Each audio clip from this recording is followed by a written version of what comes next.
2:17 hours. The 19th of September, 1944. The southern edge of Arnhem, Netherlands.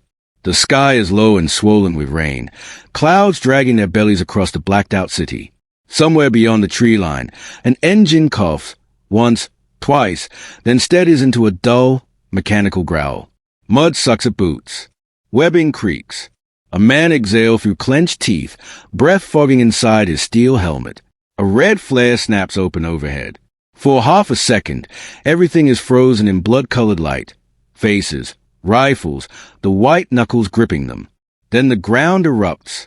German 88s crack from the far bank of the Rhine, the concussion punching the air flat. Shrapnel whistles low, slicing branches clean. A corporal dives, dragging a radio operator with him, the SCR 300 clattering uselessly against the mud. Somewhere behind them, a jeep burns, its canvas top folding inward like wet paper. And still, they move forward. The men have been told not to expect this. Not this resistance. Not this fire. The plan said the enemy was broken. The plan was wrong. A lieutenant checks his luminous watch-by-feel, thumb brushing the cracked glass. He doesn't need to see the time. He knows it already. He knows exactly how late they are. Across the river, the silhouettes of half-collapsed houses lean like spectators, windows blown out, brick dust drifting down in the rain. This was supposed to be over by now. A runner stumbles up, breathless, helmet askew. "Sir, armor. Panthers. At least 2. The lieutenant swears under his breath. Armor was not in the briefing. None of this was. The men hunker down as another salvo tears into the embankment. Earth showers over them. Someone screams. Someone prays. Someone else laughs, a thin, cracking sound that dies as quickly as it starts. And cutting through it all, barely audible beneath the guns, is the sound of engines from above. Not bombers. Not fighters. Something else. Something the brass said wouldn't work. 3 days earlier, the 16th of September, 1944, England. In a briefing room that smells of chalk dust and cold tea, certainty rules the air. Maps cover the walls, colored arrows sweeping confidently across the Netherlands. Red lines for German positions, blue for Allied advances. A neat, optimistic geometry of victory. Senior officers sit back in their chairs, caps on the table, arms crossed. They have seen this war long enough to recognize a fantasy when it walks in wearing confidence. The idea is presented calmly. Too calmly. It involves speed, precision, a chain of action so perfectly timed that failure at any point would unravel the whole thing. Airborne troops seizing bridges deep behind enemy lines. Light infantry holding until armor can punch through. A single narrow road acting as the artery of the entire advance. A gamble stacked on top of another gamble. Someone clears his throat. So, with respect, this assumes the Germans are finished. A ripple of agreement follows. Heads nod. Pencils tap. They have the intelligence reports. Intercepts suggesting German units are shattered, retreating, disorganized. Commanders eager to believe the war is almost over lean into those reports like men warming their hands at a fire. Another officer speaks up. Even if airborne landings succeed, holding those bridges, especially Arnhem, would require enemy cooperation. A few chuckles. Dry. Knowing. The phrase hangs in the room. Enemy cooperation. The plan's architect doesn't raise his voice. He doesn't need to. He simply points at the map, finger tracing the route north. Speed will be our armor, he says. Surprise will be our shield. Silence follows. Then the verdict. Too risky. Too complex. Too clever by half. Someone mutters the word fantasy. But the pressure is on. Winter is coming. Political timelines hover like ghosts over the table. There is a hunger for a decisive blow, for a headline, for an end. The plan is approved. Reluctantly, with caveats, and with a quiet, unspoken assumption shared by many in that room. If it fails, it will be because the idea itself was impossible. Back in the Netherlands, the rain intensifies, drumming against helmets and weapons. The lieutenant presses his face into the mud as machine gun fire rakes the embankment. Tracers stitch the darkness. He shouts orders he knows no one can hear. Above them now, the engines are closer. You feel it before you see it. A vibration in the chest. A pressure change. The sound of something massive cutting through the air at low altitude, far lower than doctrine allows. Then, through the rain and smoke, shapes emerge. Gliders. Wood and canvas, ghost pale against the night sky. They come in silent compared to aircraft, slipping through the darkness like apparitions. One clips a treetop, shearing off branches. Another skids hard into a field, snapping its landing gear but holding together. Men spill out immediately, practice, fast, dragging equipment, forming perimeters in seconds. German fire swings upward in confusion. This is what they said couldn't be done. Landing here, under fire, at night, so close to the enemy. A sergeant hits the ground running, Thompson tucked into his shoulder. He yells for his squad, voice roar. A mortar round lands nearby, flipping a glider wing into the air like a thrown card. Splinters tear through a man's leg. He goes down hard, screaming, hands clawing at nothing. And still they push forward, because now they understand. This wasn't a fantasy. It was a calculation, a brutal one. The lieutenant crawls to the edge of the embankment and risks a look. Across the river, muzzle flashes strove from German positions, but there's hesitation now. Confusion. The enemy expected cautious advances, daylight assaults, predictable moves. They did not expect this. A radio crackles to life. Fragmented, panicked. Then a voice cuts through, tight with urgency. Bridge still in enemy hands. Armor stalled. We're on our own. On our own. The phrase hits harder than any shell. The impossible idea has worked, just enough to trap them inside it. The lieutenant grips his rifle and rises, shouting for the men to move. They surge forward into the fire, into the rain, into the chaos that certainty back in England never accounted for. Above, another glider screams in, wings flexing, committed beyond recall. And somewhere in the darkness, German armor begins to reposition. The test has begun. Dawn comes slowly, like it's reluctant to witness what's being done. The 20th of September, 1944. 6:03 hours. Arnhem. The rain has thinned to a mist, clinging to shattered rooftops and the blackened skeletons of trees. Smoke hangs low over the streets, rolling in gray sheets between buildings. Somewhere nearby, a church bell lies cracked open in the street, its bronze throat split by shrapnel. The men wake where they fell. Some never do. Boots scrape on brick dust. A hand reaches out, shakes a shoulder, then pulls back when it feels a cold. A private stays too long at a face he recognizes, then forces himself to look away. He adjusts his helmet, tightens his chin strap. Anything but think. Orders pass mouth to ear. No radios now. Most are dead, smashed, or simply silent. Wires trail uselessly across the ground like veins torn from a body. They were supposed to link up by now. British armor was supposed to be pushing north along the road. The road they'd named it already, half joking, half praying. Hell's Highway. But the road is clogged with wrecks. Burnt-out Shermans. Overturned half-tracks. Craters so deep they swallow vehicles whole. German roadblocks spring up overnight, appearing where maps showed nothing but open fields. The timetable is gone. The illusion with it. A company commander crouches behind a low wall, studying the bridge through binoculars smeared with grime. The Rhine flows beneath it, dark and deceptively calm. On the far end, German positions are dug in tight. Machine guns nested behind sandbags. Anti-tank guns angled down the approach. Snipers tucked into upper floors, patient, invisible. This bridge was a prize. This bridge was a key. Now it's a noose. A runner arrives, bleeding from the scalp, eyes wide. Sir, they've got SS units here. Not militia. Real armor. The commander lowers the binoculars slowly. SS. So the reports were wrong. Not outdated. Not incomplete. Wrong. The Germans aren't broken. They are waiting. Elsewhere in the city, paratroopers move room to room, stairwell to stairwell.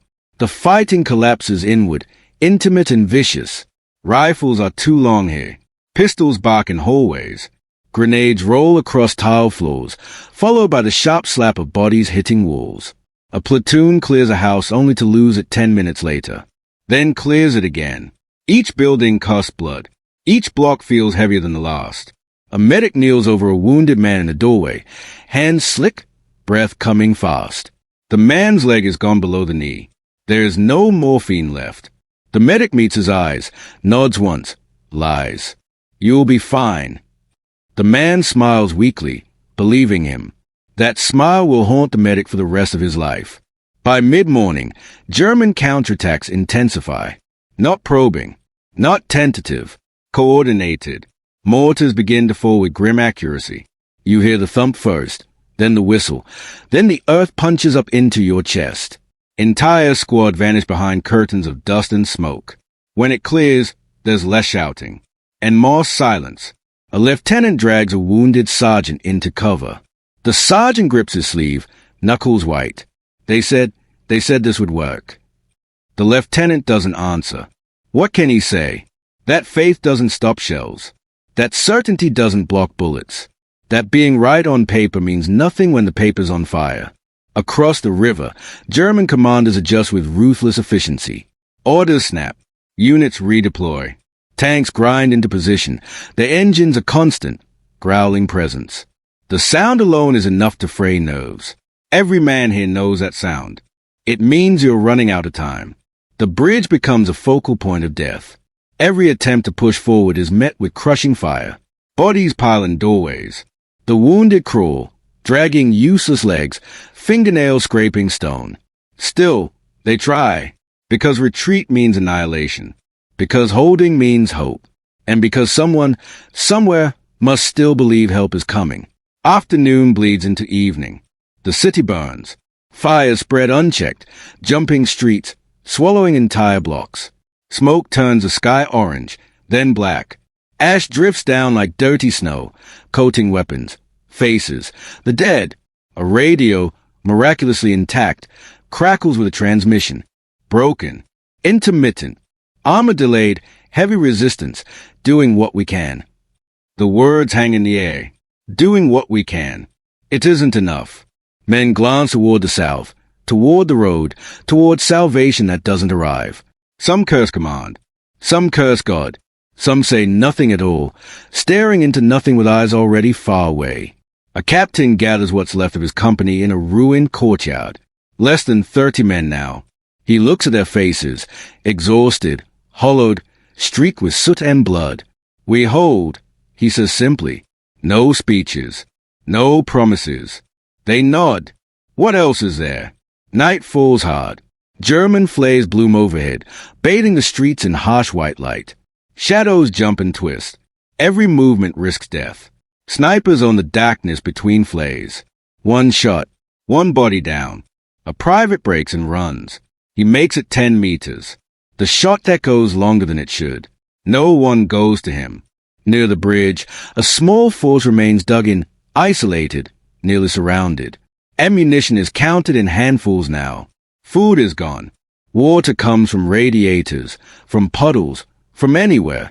Wounded men are laid out in the cellar, the air thick with blood and cordite. Flies gather despite the cold. A chaplain moves among them, murmuring prayers no one quite hears.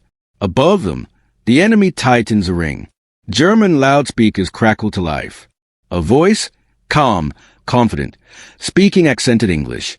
You are surrounded. Further resistance is useless. The words echo off stone, off steel, off broken glass. Some men laugh. Some close their eyes. The idea, the impossible idea, didn't fail because it was madness. It failed because the enemy was stronger than anyone wanted to admit. And because certainty, once shattered, cuts deeper than shrapnel. As midnight approaches, the bridge still stands. But so does the enemy. And now, for the first time, the men holding Arnhem understand a terrifying truth. They are not the spearhead. They are the sacrifice. The 21st of September 1944. 1:42 hours. Arnhem, north of the bridge. Night presses in from all sides, thick and breathless. Smoke traps the darkness low to the ground, blurring the line between street and sky.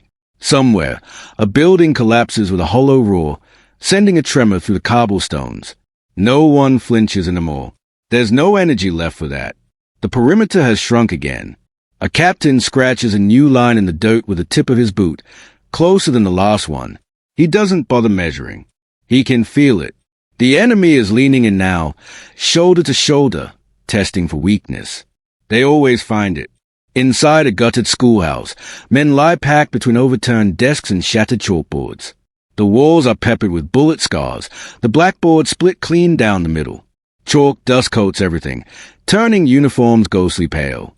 A sergeant counts ammunition by touch in the dark. 7 rounds. He closes his fist around them like they might disappear. 7. Across the room, a young private whispers, "They won't attack till dawn, right?" No one answers, because everyone knows better. The first probe comes at 2:10. Boot steps. Careful. Measured. A German patrol testing the wire, finding there is none. A burst of Sten fire shreds the silence. Muzzle flash briefly illuminating faces twisted in panic and surprise. A body drops. Another crawls away, screaming until a second burst ends it. The firefight lasts less than a minute. The aftermath lasts forever. They listen for retaliation. It comes not with infantry, but with steel. Tank engines grind to life nearby, low and patient, like predators waking up. The sound carries through walls, through bone. Men exchange looks they don't need words for. A PIAT team scrambles into position, dragging the awkward weapon through rubble. The gunner's hands shake. He wipes them on his trousers, smearing blood that isn't his. "Wait!" The corporal whispers. "Wait till you see the whites." The joke falls flat. Headlights flick on without warning, flooding the street in brutal light. A Panzer rolls into view, its barrel swinging slowly, deliberately, like it's choosing who dies first. "Now!" Someone screams. The PIAT fires with a savage crack. The round slams into the tank's side, then ricochets, spinning uselessly into the darkness. A collective breath catches. The tank answers. The shell hits the building dead center. The world folds inward. Brick, wood, bodies, everything collapses into noise and heat. The floor drops away. Men are thrown like rag dolls. The air fills with dust so thick it chokes. When the dust settles, the schoolhouse is no longer a schoolhouse. It's a tomb with holes. By dawn, the Germans are closer. Too close. Snipers dominate every open space. Crossing a street is a death sentence. Even leaning too long at a window invites a bullet. The enemy knows the angles now. They've mapped the ruins with precision owned through blood. Inside the perimeter, leadership thins. A major is killed while moving between positions, shot through the throat. A lieutenant takes over without ceremony. Rank has become fluid here, changing hand faster than maps. Wounded men outnumber the able-bodied. The makeshift aid station overflows. Bandages are torn into strips. Tourniquets stay on too long because no one remembers to loosen them. A medic finally breaks, slumping against a wall, hands shaking uncontrollably. Another soldier takes his place without a word. You don't ask how someone's holding up anymore. You just keep moving. Mid-morning brings the loudspeakers again. "You have fought bravely," the voice says, "but you are alone. Lay down your arms. You will be treated well." Somewhere, someone throws a brick toward the sound. It lands short, useless. A lieutenant responds with a single rifle shot that shatters the speaker into silence. For a moment, morale lifts. Then the mortars start. Shells walk inward with terrifying precision, each explosion closer than the last. The enemy has a range. They always do. Roofs collapse. Fires reignite. The wounded scream as ceilings bury them alive. A corporal claws through debris to reach a trapped man. He digs until his fingers bleed, until the screaming stops. He keeps digging anyway. By afternoon, the truth is undeniable. Relief is not coming. The road south is cut in multiple places. Armor is pinned. Counterattacks bleed out against prepared defenses. Every hour that passes makes his pocket weaker, smaller, more expendable. Word spreads not through orders, but through looks. Through the way officers avoid eye contact. Through the silence of the radios. A captain gathers the remaining leaders in a cellar lit by a single flickering candle. The flame bends with every concussion above. "We hold as long as we can," he says. "After that, we do what we must." No one asks what that means. They all know. Evening falls again, heavy and final. German infantry advances in waves now, supported by armor at point-blank range. House by house, room by room, white flags are offered once more, this time closer, almost respectful. They are refused. A private fires his last round and throws a rifle aside, grabbing a grenade instead. He charges into a stairwell full of enemy soldiers and disappears in a flash that rattles windows 3 streets away. The stairwell is never taken, but the private is never found. Near the bridge, resistance collapses into isolated pockets. Communication between them is impossible. They fight independently now, bound only by shared purpose and shared doom. A chaplain helps a wounded officer to his feet. "Go," the officer whispers. "They need you more than me." The chaplain hesitates for half a second. Then he stays. When German troops finally break into the cellar, they find him kneeling beside the dead, hands folded, eyes calm. Night returns for the 3rd time. Inside the last offensive position, fewer than 100 men remain. Ammunition is gone. Water is gone. Hope has thinned to a thread. The captain listens to the enemy moving outside, boots crunching glass, voices calling to one another with growing confidence. He exhales slowly. This is the end of the idea. Not with a grand collapse. Not with a single decisive moment. But with exhaustion. With isolation. With men pushed beyond what certainty ever prepared them for. He steps out into the open, hands raised. One by one, others follow. The firing stops. For now. But across the river, beyond Arnhem, the war grinds on, unchanged, indifferent. And somewhere far from this ruin, men who once dismissed the plan as fantasy will begin to ask a far more dangerous question. What if it almost worked?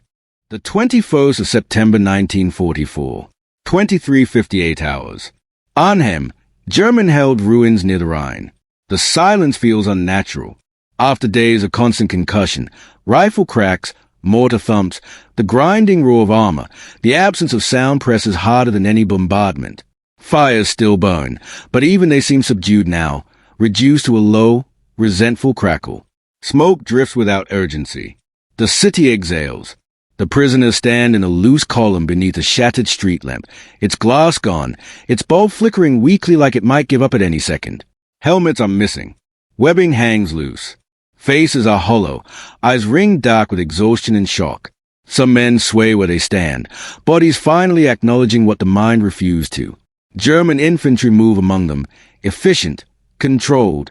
Weapons are slung, not raised. Orders are clipped, professional. There is no celebration here, no triumph, only accounting. A Feldwebel checks names against a list that feels absurdly neat given the destruction around them. He pauses when he reaches the end, frowns, recounts. So few. A British captain stands nearby, hands still raised out of habit more than necessity. His uniform is stiff with dried blood, some his, most not. When a German officer approaches, the captain straightens instinctively, discipline engraved too deeply to erase. The officer nods once, a gesture between professionals. "You fought well," he says in careful English. The captain meets his eyes. For a moment, the words almost land as an insult. Almost. They are marched at first light. The 22nd of September, 1944. 6:40 hours. The route takes them past what's left of the positions they held. The schoolhouse is a crater now. The courtyard where the captain gave his last orders is unrecognizable, churned into mud and masonry. Bodies lie where they fell, already dusted with ash, some half-buried, some twisted in postures that suggest motion frozen mid-thought. The prisoners avert their eyes, not out of fear, out of respect. A private stumbles when he recognizes a boot protruding from rubble, his friend's boot. He knows it instantly. The scuff on the toe. The way the laces were always uneven. A guard catches him before he falls, shoves him forward without malice. There is no time for mourning. Not yet. Across the Rhine, the bridge still stands. Scarred, blackened, but intact. German engineers inspect it carefully, stepping around shell craters, tracing cracks with gloved hands. The structure has survived everything thrown at it. It will carry tanks again soon. That fact alone feels like an accusation. The plan hinged on this bridge. And the bridge endured. The men who were meant to hold it did not. Further south, Beyond the reach of Arnhem smoke, Allied forces regroup in battered columns. Vehicles idle in hedgerows. Mechanics work silently, heads down. Medics load stretchers into ambulances already streaked dark with blood. No one speaks of victory. No one uses the word failure either. Instead, they say the operation has been halted. A neutral word. A safe word. Commanders pore over maps again, this time with less confidence. Arrows eye raised. New ones drawn shorter, more cautious.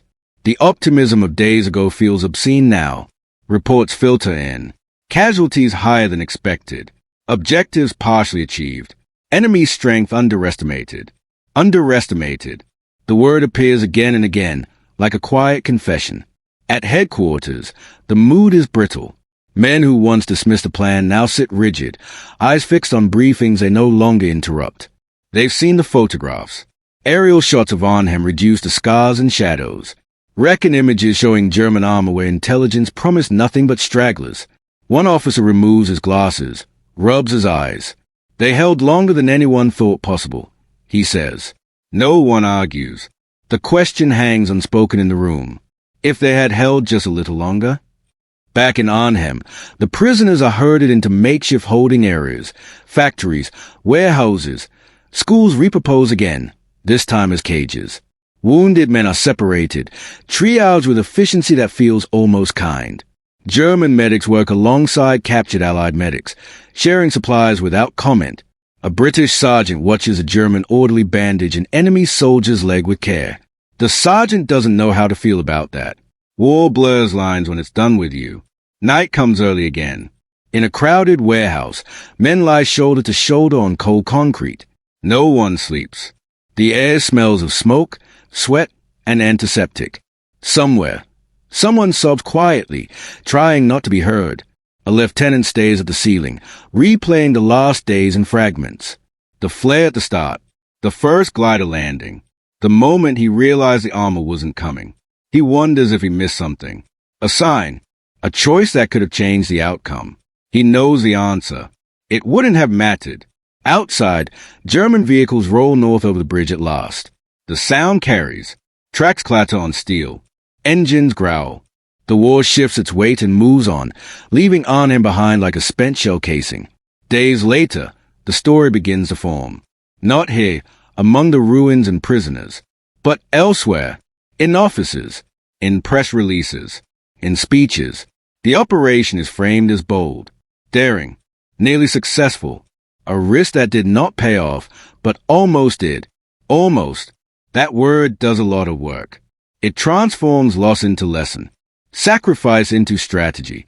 It cushions a blow for those far from fighting. For the men who were there, almost means something else entirely. It means almost enough ammunition, almost enough time, almost enough certainty. Weeks later, winter settles over the Netherlands. Snow fills the craters. Frost creeps into ruined walls. The Rhine flows on, indifferent. Prisoners are moved deeper into Germany. Some won't survive the march. Others will carry Arnhem with them for the rest of their lives, replaying those days in dreams they never asked for. And back in Allied territory, debates begin in earnest. Was the idea flawed from the start? Or was it betrayed by caution elsewhere? Was it fantasy? Or was it simply ahead of its time? The answers matter, not just for pride, but for the next plan, the next gamble, the next set of men who will be asked to believe. Because one truth is already clear, even if no one wants to say it out loud yet. The idea did not fail because it was impossible. It failed because certainty, absolute, comfortable certainty, blinded those who held it. And that blindness will demand payment again. October 1944. Allied headquarters, Northwest Europe. 9:15 hours. The room is warm, overly so, heated by coal stoves that tick and hiss in the corners. Maps still line the walls, but they look different now. Creased, annotated, scarred by red pencil marks that refuse to align cleanly. Coffee sits untouched in chipped mugs. No one trusts their hands not to shake. This is where the war becomes paperwork. A senior officer stands at the front, reading from a report thick enough to stop a bullet. His voice is steady, professional, stripped of emotion by repetition. Numbers fall from his mouth like spent casings. Casualties. Missing. Captured. Each figure lands with weight, even if no one reacts outwardly anymore. The men in this room have learned how to keep their faces neutral. They've also learned how to listen for what isn't being said. Airborne elements encountered unexpectedly strong resistance. Unexpectedly. The word moves through the room like a bad smell. Someone shifts in his chair. Another tightens his jaw.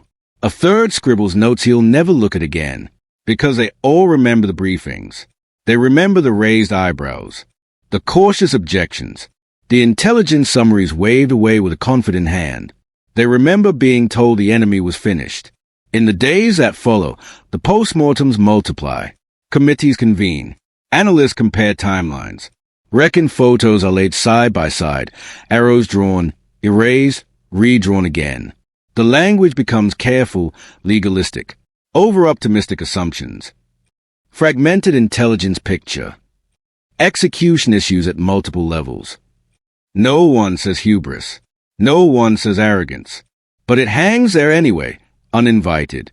A junior intelligence officer, pale and sleepless, is asked to explain why reports of German armor near Arnhem were dismissed. He clears his throat, glances at his notes, then looks up. They didn't fit the narrative, he says quietly. No one contradicts him. Across the channel, newspapers print sanitized versions of the story. A bold thrust, a daring gamble, a bridge too far. The phrase sticks. It sounds poetic, tragic, almost noble. It does not sound like burned men in cellars, or gliders torn apart on landing, or wounded soldiers drinking from puddles while waiting for help that never came. Publicly, the operation becomes a lesson in bravery. Privately, it becomes something else entirely, a warning. In prisoner war camps, the survivors tell a different story. They tell it in fragments, late at night, when the guards are distant and sleep won't come. They trade memories like currency. The sound of the first shells. The moment the radios went dead. The bridge, always the bridge. One man insisted if the armor had arrived 12 hours earlier, everything would have changed. Another argues it wouldn't have mattered. There were too many Germans, too well prepared. They never agree, but they all agree on one thing. They were not beaten quickly. They were not broken easily. They were bled dry. Back at the front, the war grinds on. The winter of 1944 descends with cruelty. Mud returns. Snow follows. Supply lines strain. German resistance stiffens as desperation hardens into resolve. Every mile forward costs more than the last. Commanders who once favored speed now favor caution. Airborne operations are planned differently. Intelligence is questioned more aggressively.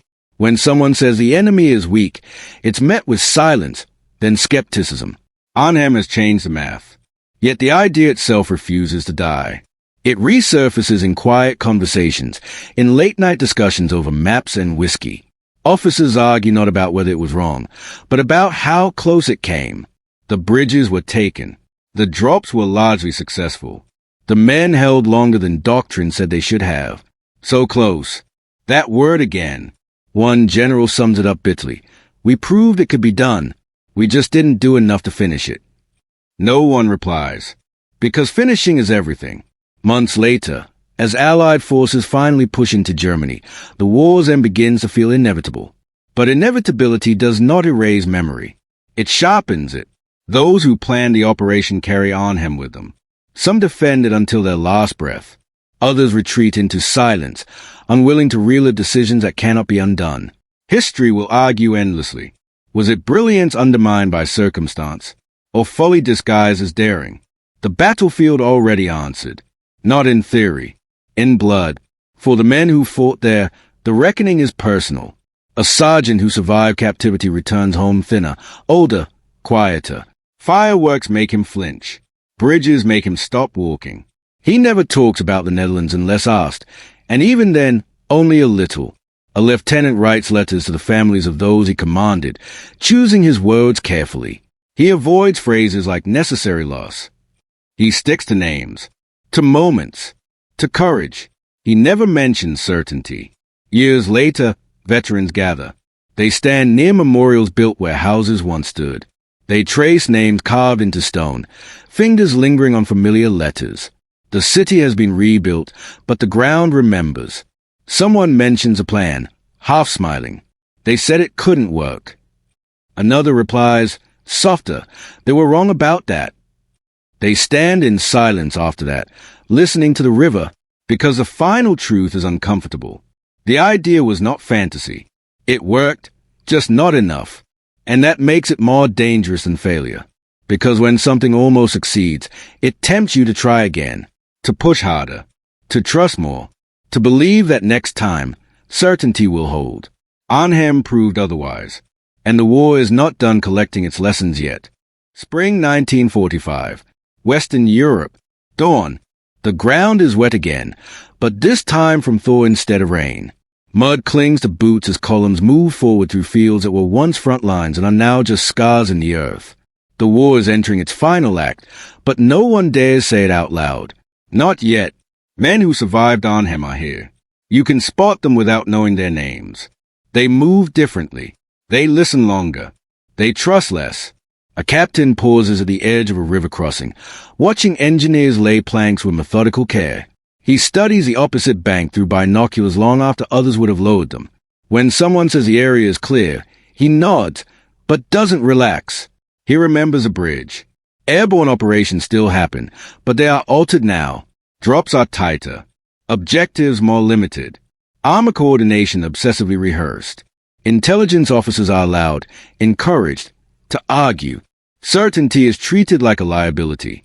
When a staff officer begins a briefing with, "The enemy is unlikely to," he is interrupted. Unlikely doesn't mean impossible. No one laughs. Arnhem has taught them what assumptions cost. In Germany, the WWII is collapsing inward. Cities fall. Units surrender in clusters. Yet resistance flares unpredictably, just enough to punish complacency. Every advance feels like it might be the one that ends it all, or the one that reminds you the war isn't finished with you yet. A platoon advances through a town untouched by bombing. Windows intact. Streets clean. It feels wrong. The lieutenant signals a halt. Moments later, a hidden machine gun opens up, cutting down the point man. The lieutenant swallows hard.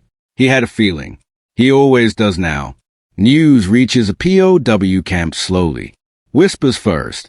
Then confirmation. Paris liberated. The Rhine crossed. Allied forces on German soil. For prisoners captured at Arnhem, the news brings a complicated relief. Hope?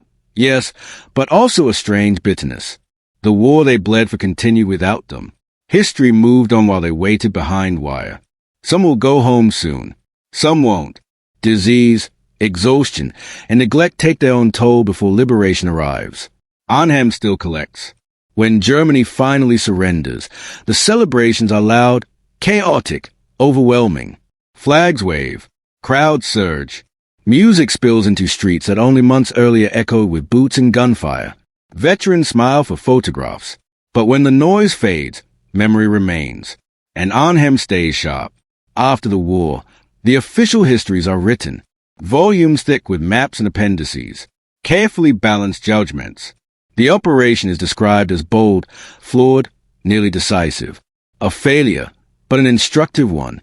Footnotes mention intelligence failures. Timelines show where hours slipped away.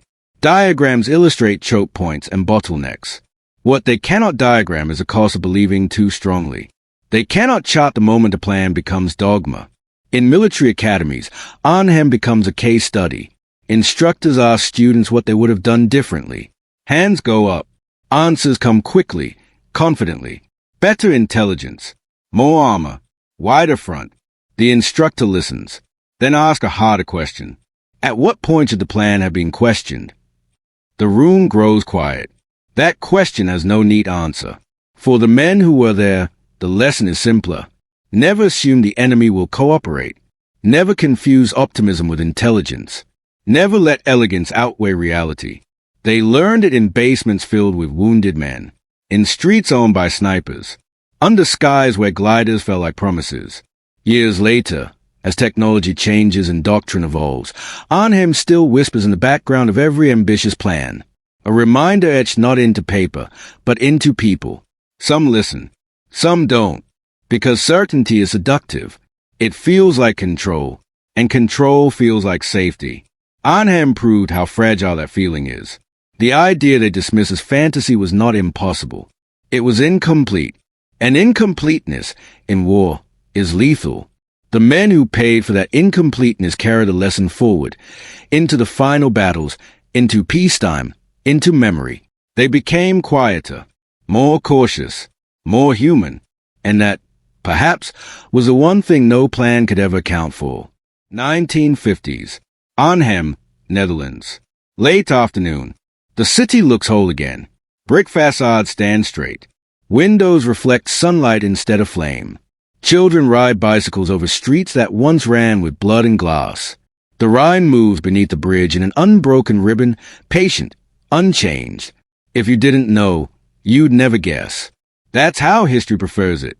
A small group gathers near the bridge. Men in dark coats, some with canes, some with medals pinned carefully to lapels that no longer fit quite right. Their hair is gray now, or gone entirely. Their backs bend more than they remember them bending. They don't stand in formation. They stand close. A wreath is lowered. Names are read aloud. Each one lands softly, swallowed by the open air. Passers-by slow, curious but distant, respectful without understanding. One veteran grips the railing of the bridge, knuckles pale. He stares down at the water, eyes unfocused. In his mind, the river is louder, darker, full of smoke. He remembers bodies drifting. He remembers thinking the bridge would outlive them all. He was right. History books will remember the operation in broad strokes. They will remember ambition. They will remember innovation. They will remember that it failed. What they struggle to remember are the moments in between. The hesitation before stepping into the open. The sound of a friend calling your name once and never again. The certainty crumbling quietly, one shell at a time. Those moments don't fit cleanly into timelines. The phrase "a bridge too far" enters language. People use it casually. In politics, in business, in arguments that have nothing to do with war. It becomes clever shorthand for overreach. The men who fought there never use it. For them, it isn't clever. It's a place. In military circles, debates never fully end. Some argue the operation accelerated the end of the war by draining German reserves. Others insist it delayed victory by months. Papers are written, conferences held, careers built on interpretation. The battlefield itself remains silent. It already rendered judgment. One former intelligence officer lives long enough to see declassified documents surface.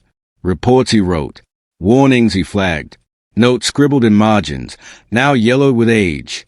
He reads them alone in a quiet room. They're in strength. One note says, armor confirmed. Do not discount.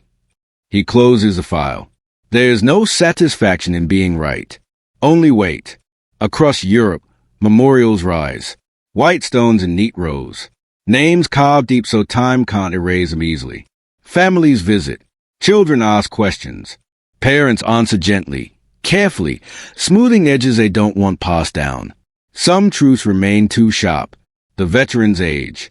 One by one, their voices fade from interviews, from reunions, from remembrance ceremonies where the crowd grows thinner each year.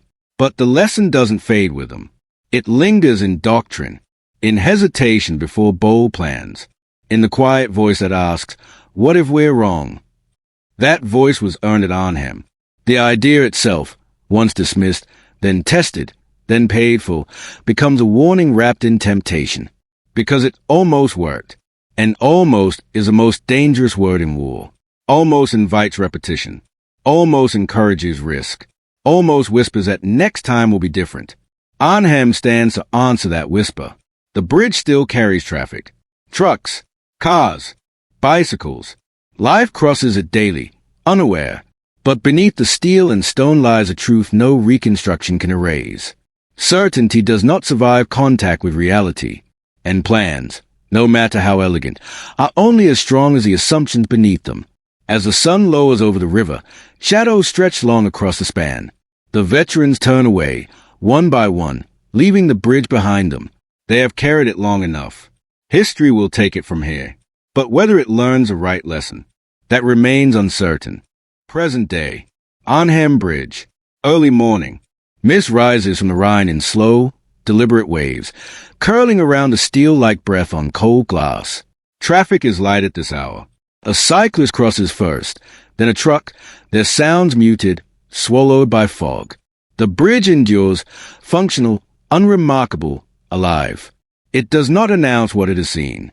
A small plaque sits near the railing. Bronze, weathered, easy to miss. Names are etched there, compact and final, each letter pressed into metal with the certainty the war itself never had. Someone has left flowers, fresh, carefully arranged. Someone else has left nothing at all. Both are acceptable. Memory doesn't require ceremony to exist. From a distance, the story of Arnhem looks settled. Filed, analyzed, debated. The arguments have names now. Schools of thought. Diagrams refined by decades of hindsight. The language is calmer than it once was. Less defensive. More measured. But the core tension remains unresolved. Was the plan wrong? Or was the faith in it the true failure? Modern commanders study Arnhem with tools unimaginable in 1944. Satellites, simulations, real-time intelligence, war games that model 1,000 variables at once. They pause footage, rewind outcomes, ask machines to calculate probability where men once relied on instinct. And still, Arnhem appears. Again and again, a reminder that war is not a math problem. It is a collision of will, fear, chance, and belief. And belief, unchecked, is dangerous. Talk to those who plan wars now, and they'll tell you certainty is the enemy. They'll say flexibility saves lives, that dissent sharpens plans, that optimism must be owned, not assumed. They say these things because they've read the reports, but also because some of them have stood on that bridge. The men who fought there are gone now. The last of them took Arnhem with him into silence, carrying memories no archive could fully preserve. What remains are echoes, recordings, letters, faded photographs where young faces stare out with confidence they haven't yet learned to distrust. Those faces believed. They believed because they were told to, because belief was part of the mission. And that is the final, uncomfortable truth Arnhem leaves behind. The idea was not madness. It was ambition. And ambition, when intempered by doubt, demands payment. Not from those who approve plans, but from those who execute them. The battlefield proved the idea could work. That is what unsettles history the most. The bridges were taken. The landing succeeded. The enemy was surprised. For a moment, just a moment, the impossible bent toward reality. And then reality pushed back. Harder. Certainty blinded command not because they were foolish, but because they were human. They wanted the war to end. They wanted the gamble to pay off. They wanted history to remember the bold stroke, not the caution that delayed it. Arnhem exposed that want, stripped it bare. Today, the bridge stands as infrastructure, but it also stands as indictment. Not of courage, there was plenty of that. Not of innovation, that existed too, but of believing that precision could replace humility. That confidence could substitute for contingency. That war would behave. It never does. As the mist lifts, sunlight breaks through, reflecting off the river's surface in sharp, blinding fragments. The day moves forward. People cross the bridge without a second thought, carrying groceries, heading to work, living lives made possible by the war's end. That, too, is part of the story. Arnhem does not ask to be forgiven. It asks to be understood, not as a failure, not as a fantasy, but as a warning written in real time, by real people, under real fire. A warning that certainty is not strength, that doubt is not weakness, and that when war punishes arrogance, it does so without mercy. They dismissed it as fantasy. The battlefield proved them wrong, but it also proved something far more important, that being almost right can be just as deadly as being wrong.